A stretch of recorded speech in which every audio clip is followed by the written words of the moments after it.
Have you ever wondered how you? Today, we're diving deep inside the microscopic world of your cells to uncover one of life's greatest secrets: how your body builds itself from scratch every single second. So let's really get into this. I want you to imagine your body as this enormous, sprawling construction project. But this isn't a project that happens just once. Oh no. It's happening trillions of times, every single second, inside every one of your cells. So how on earth does that work? How does one single master code direct the construction of literally everything?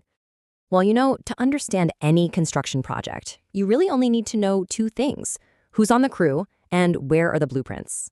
It's exactly the same inside the cell. So let's go meet the team. All right, here's our crew.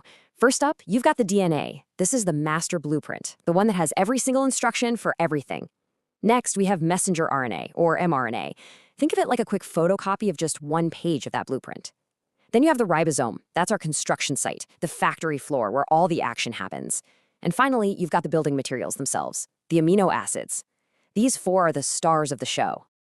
Now, this whole operation isn't just random chaos. It follows a very strict, fundamental rule, a one-way flow of information, known as the central dogma of molecular biology.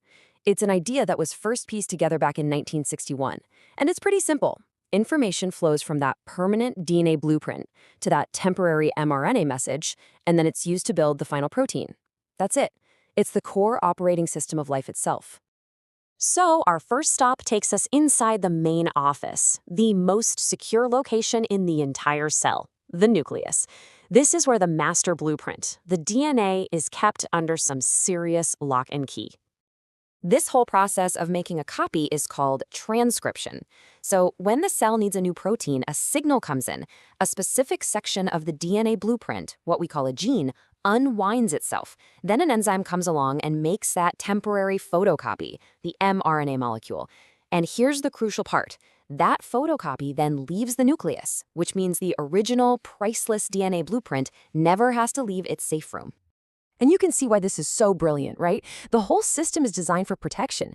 By creating this portable little mRNA message, the cell makes sure that the original master code for, everything stays locked away, safe and sound, inside the nucleus. It's never put at risk. Okay, we've got our photocopy. Now it's time to actually build something. So let's follow that little mRNA message as it floats out of the nucleus and onto the bustling, chaotic factory floor of the cell. This next phase is called translation. Basically, we're translating the language of genes into the language of proteins. The mRNA docks at a ribosome, our construction site. The ribosome starts reading the message in three-letter words called codons. For every single codon it reads, a special delivery truck called a transfer RNA brings in the exact right amino acid. The ribosome links them together, and then, and this is a key move called translocation, it scoots one step down the mRNA to read the next word. It just keeps doing this over and over, building this chain block by block. And here you can see that assembly line in action. I mean, just look at it. The ribosome is like this little engine just chugging along the mRNA track. And the tRNA molecules are these tireless workers, just bringing in the right part at exactly the right time. It's this perfectly coordinated, beautiful dance that literally builds the stuff of life. Now, this system is incredibly accurate, but just like in the real world, sometimes mistakes happen. What happens when there's a typo in the master code? Think about it like this sentence right here. The fat cat ate the rat. Pretty clear what that means. But now what if just one single letter changes? The fat bat ate the rat. That one tiny little change, that typo, completely alters the meaning of the entire sentence. In biology, we call this a mutation, a concept that scientists have been working on for over a century. So when one of these mutations happens in the DNA, guess what? It gets copied directly into the mRNA. And that means when the ribosome is reading those faulty instructions, it might call for the wrong amino acid to be delivered. This one wrong piece can totally change the final shape and function of the protein.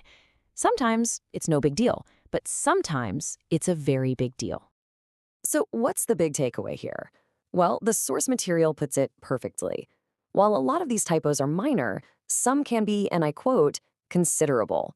A single tiny error in that original blueprint can lead to serious genetic disorders like sickle cell anemia, where a protein that's absolutely vital for our red blood cells just gets built incorrectly. All right, let's pull back and put all these pieces together. Let's look at why this tiny, microscopic construction project is really the engine of life itself.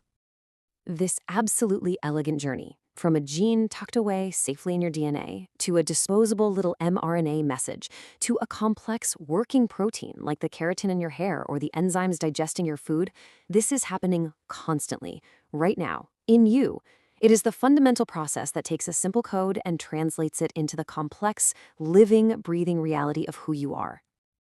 Science has given us these incredible tools, technologies that actually let us edit this very blueprint. As we really enter this age of genetic engineering, understanding how this whole process works isn't just a fun fact anymore, it's more important than ever because it leads us to a huge question.